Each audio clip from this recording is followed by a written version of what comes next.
All right. Hello. How are you?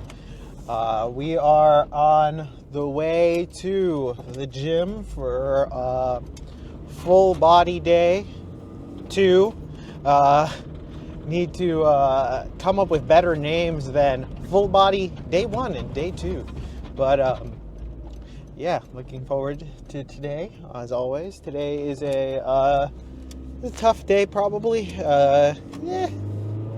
Today's going to be probably a good day, actually. Let me go with a positive mindset here. So before we get there, because I'm trying to say go and get at the same time. But before we get there, I wanted to talk about I wanted to talk about something that I was thinking about yesterday, where I was watching this YouTube video where it was about, like, you know, if you're starting a YouTube channel, what to do and whatnot, obviously, because, you know, as most aspiring YouTubers do, they watch a shit ton of those videos. But I was watching this one guy. I'll probably put what the thumbnail was here. And I was watching him, and he made a point of where, like, what was it? It was like know your unfair advantage. That's what he talked about. And it was just like, what can you bring to the table that is something that other people can't necessarily do per se?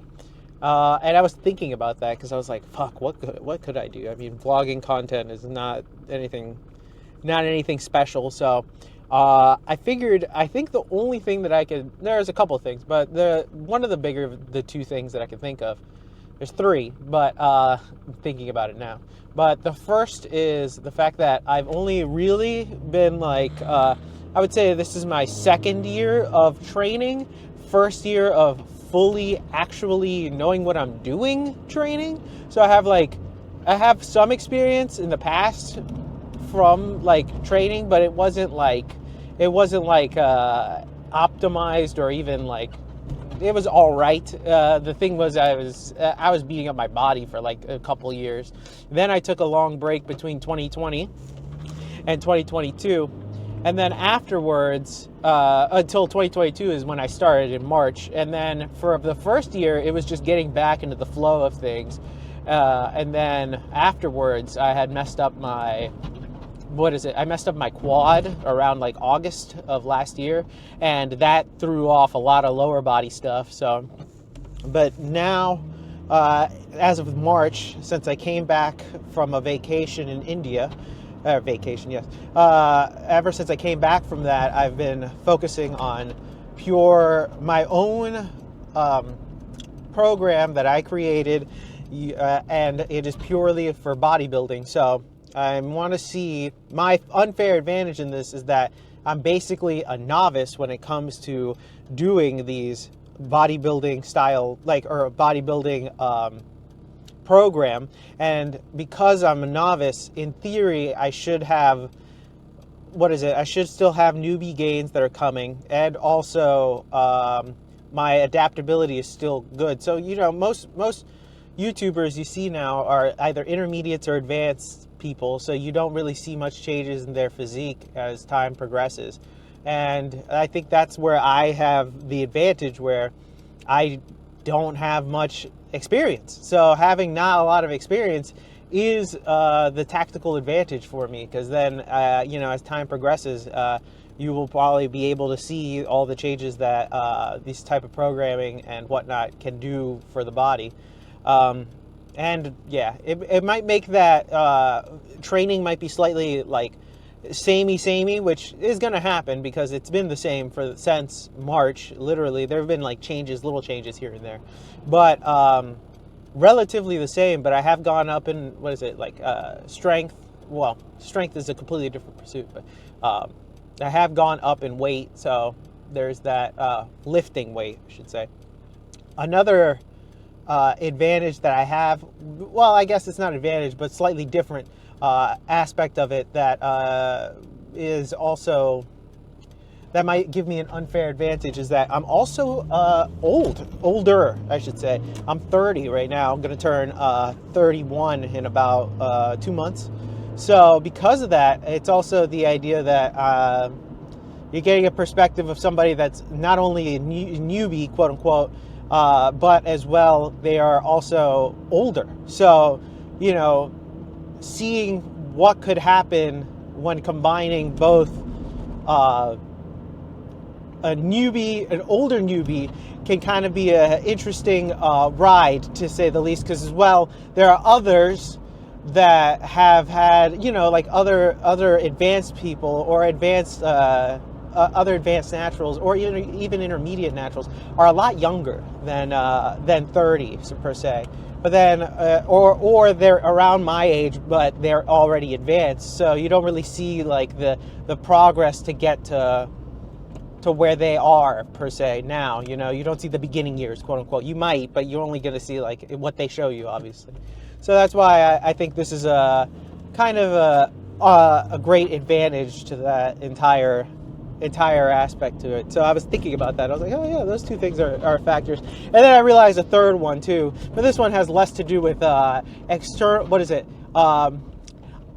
Less to do with me, more to do with, well, actually, it's all to do with me, but less to do with just like my current circumstances. I'm unemployed right now, so that does give me an unfair advantage.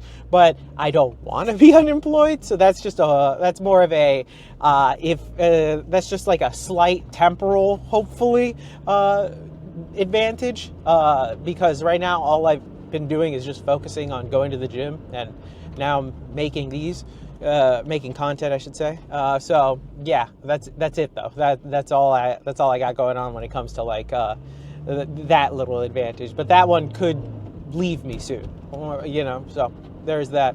But yeah, overall, I want to see how it all pans out after like a few, like 3 to 4 years of just consistently going and you know, seeing how much I can maximize these lifts that I'm currently doing right now, and just keep going up in weight, and eventually, because I will say, this is just a kind of, I'll probably touch upon it on Friday, because I'm about to get to the gym, but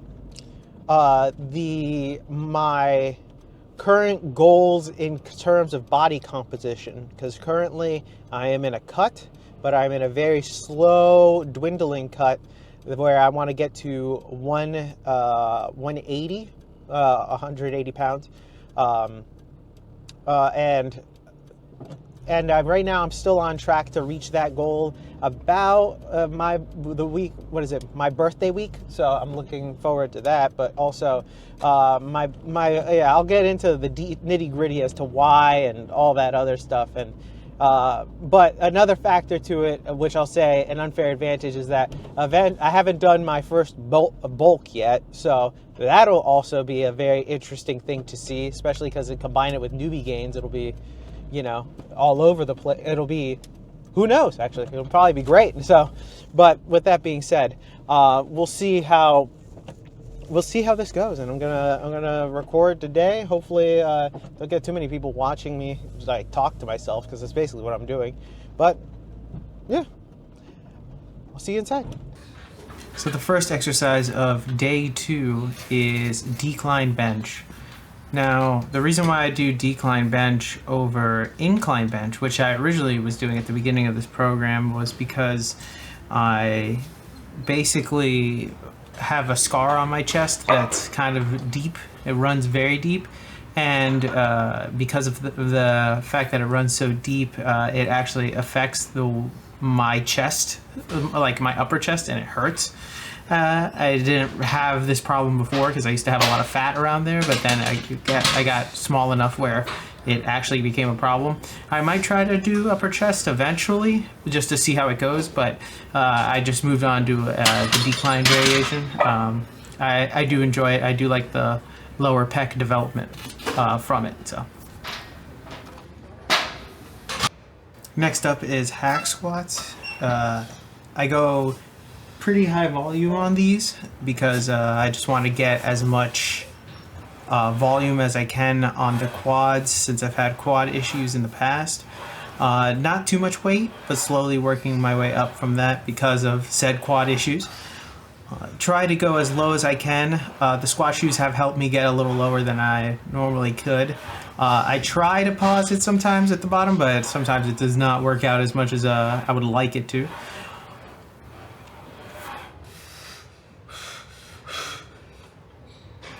I have the occasional pause during these sets just to re-brace and get my wits about me, because these sets are pretty tough.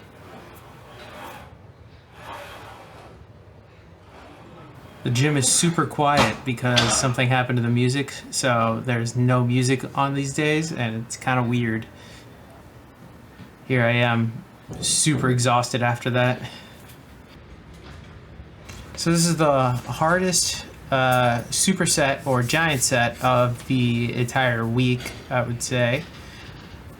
First, we start off with pull-ups. I've been slowly trying to go lower and lower when I go down on these, trying to get as maximal stretch as I can on the eccentric, and then bring it back up explosively.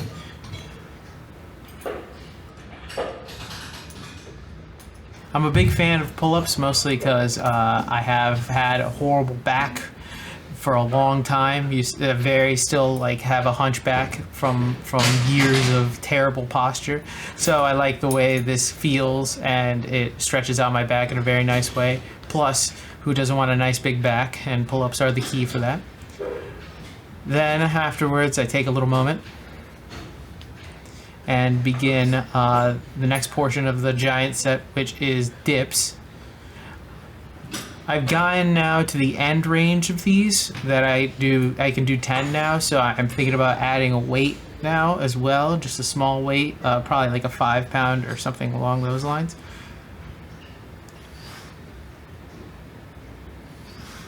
I also am thinking about doing it more slow and controlled, so that way that I can get those like deep stretches.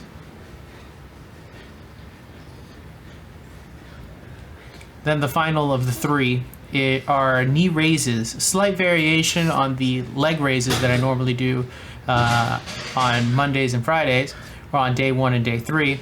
I just do the variation of knee raises because I'm already taxed to hell and back from the pull-ups and the dips, so I just want something slightly easier on me.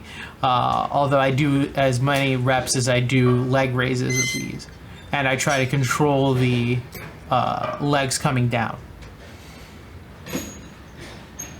I also have to start loading these up relatively soon, because they have gotten to that point where I feel like I can do an infinite amount as I say this and I take a break. Sometimes I just take like a second or two just because I know I can do more, but I've just run out of breath.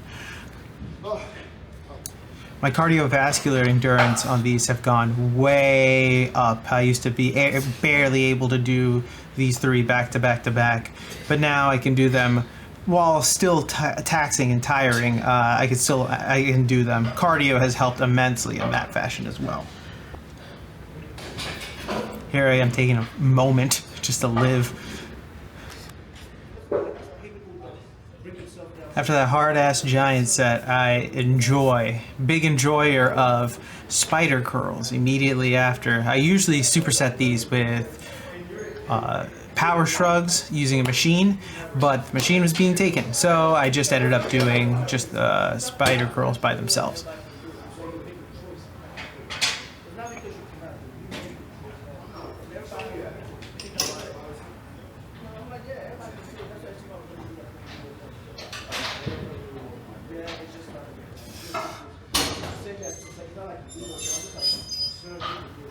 I usually try to get it straight to my nose. That's usually the part where I want to get it to in my face. And then when I'm done with these, I usually do some partials at the end and then just drop it.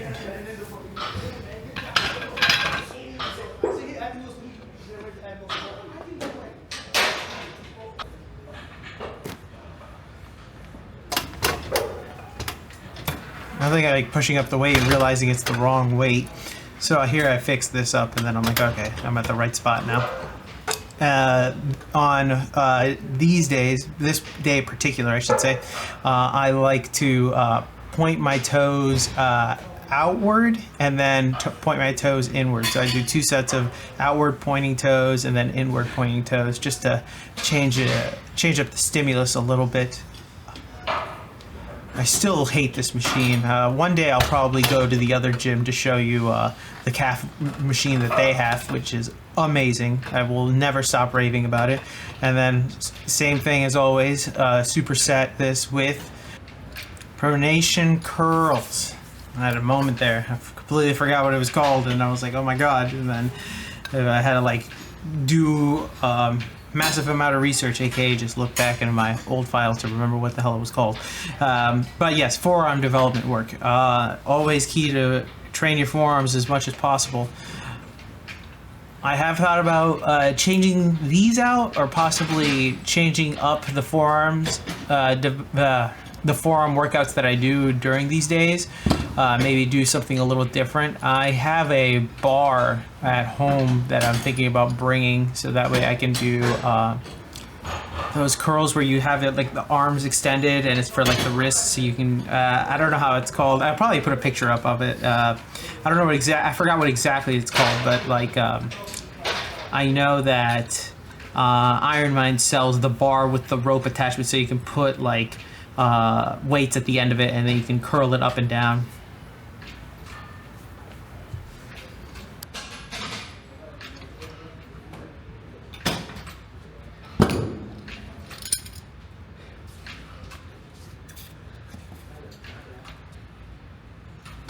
Here's another set of calf work with my feet spread apart, because that's the only way I can make it so I can get my toes to point inward, because there's like 2 bars right in the middle of the support of the back support there, so I'll have to go kind of wide on this.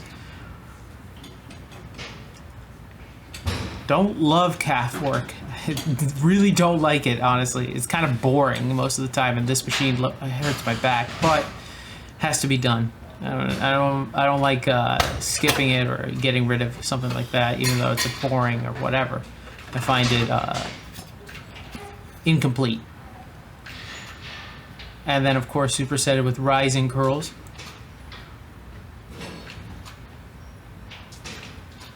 This is probably what I would most likely remove if I were to remove one of the two. I do like the pronator curls a lot. These are okay. I feel they've helped my wrists a lot, but I want to get more direct work on the forearms, particularly in other other parts. There's so many muscles in the damn forearms that it's just, you can do so much. If you haven't, watch some like arm wrestling training videos and stuff, because you'll see so much knowledge that these guys have, these small intricate muscles, and it's insane just to see what they know, you know. And for the last exercise of the day, hip adductors. I have to I'm keeping that one in because I hate saying this, but hip adduction, great. Great for the little VMO. You know, I don't feel like I get enough hip adductor training from anywhere else during my training, not from like squats or even hack squats. So I do this whenever this machine works, because this machine is broken 90% of the time. So this was the actually future Oscar will tell you that it broke the week after, so I didn't get a chance to do these again. This was the second time I had done them in like a month, and the machine broke again. So it was like good for 2 weeks and then broken again. So workout debriefing, exercises not filmed, dead hangs, exercises skipped, shoulder shrugs, there you go, or power shrugs as you would say. Did not do them because the machine was being used. So, you know, that's literally half the reason why. Oh, another reason I did run out of time. I have to go home and do something. So That is also partly the reason why I didn't do it, but that's how it is. What it is. If you got to do stuff afterwards, there are some priorities you got to take in life. But I got everything else in. Had to cut the calf and forearm training short in half, basically, in order to meet the time restraints. But whatever. At least I got something, and I'll get it trained at Friday anyway. Wanted to take this time to talk a little bit about my training background, I guess. Yeah, because I briefly mentioned it before. But basically, so what I used to go to the gym, okay, my fitness journey, I started in I went with my brother to sign up for the gym in November, the last week of November in 2017. I was about 282 pounds at the time. One day I will actually show you images of this and probably go in depth in everything that happened. But basically, we trained for about 3 years. No, a little less than 3 years. It was 2 years and like a couple of months because we ended up stopping in February of 2020, which I will, but because we stopped training in February of 2020 for global reasons. We trained for 2 years until about February 2020 when global events happened. After the global events, I was out of the gym for about 2 years. A lot had changed by then, and so afterwards, I decided to go back in 2020 because I was like, all right, it's time. I'm a little big again. I started weighing. I think I was at 256. And then I was like, all right, I got to stop being fat. So, we will get through all of that. I will go through this in much more detail in a future video. But I just wanted to give some background on that before I forgot, just so you guys know, like, my lifting acumen isn't as much as it would be. I would really consider myself only having been a serious lifter for like the past year and a half, maybe these last 2 years, but not. I really don't consider myself actually starting like serious training in the way that I want to be training until this past March. So what is this, like 7 months, 8 months? So I don't, so I might have gotten some residual gains from other times and other, like, my training beforehand, but it was not anything to really, it wasn't smart training, there you go, or not even just optimized, just like, it was very, to quote Bald Omni-Man, it was very ooga boonga training. It wasn't like, there were certain elements that were good, but then other parts where I was like, what are you doing, dude? But I've learned a lot, still learning, never stop learning.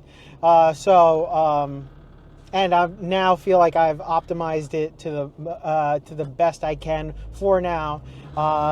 That'll be a whole other discussion about going from possibly 3 full body days to doing upper lower with a day off in between. But that will depend on me getting a neck harness. That's really it. That's mostly what I need in order to decide to go from 3 days to 4 days. That, and if I want to pay extra for parking, because I'd have to pay an extra day. But that is a discussion for a whole other day, because that's a whole other like change in like my routine of weightlifting plus cardio plus yoga and whatnot. So we'll have to wait and see. And then next time, I think on Friday, we will have the debut of the Berserk chapter reviews. I'll probably do multiple at once because I try to read more than just one, because it's hard to just read one and be like, oh, this was enough for today. So Yeah, mostly main reason why I'm not doing it today is because I'm terrible with names and I'm terrible with remembering the titles of these chapters. So I'm gonna just I will give more of a detail as to what the chapter is, and then like what volume, what chapter, and then obviously probably put spoiler alerts because people are annoying like that, or excuse me, people want the warning, and I understand. I'm not going to be a dickhead. I've been trying to avoid as many things as I can as well, so I'm not going to be a dickhead about it either. But it's going to be a fair warning to those who want to watch it and discuss it, because I would like to discuss these chapters as they go along. Because right now, I'm about more than halfway through the story technically, or what's been volumized, I should say. Nothing, but it's been amazing so far. But I've been looking, I just want to have a place where I can talk about it with people and whatnot. And then, yeah. Thank you for watching. I appreciate it. I'll see you next time. Peace.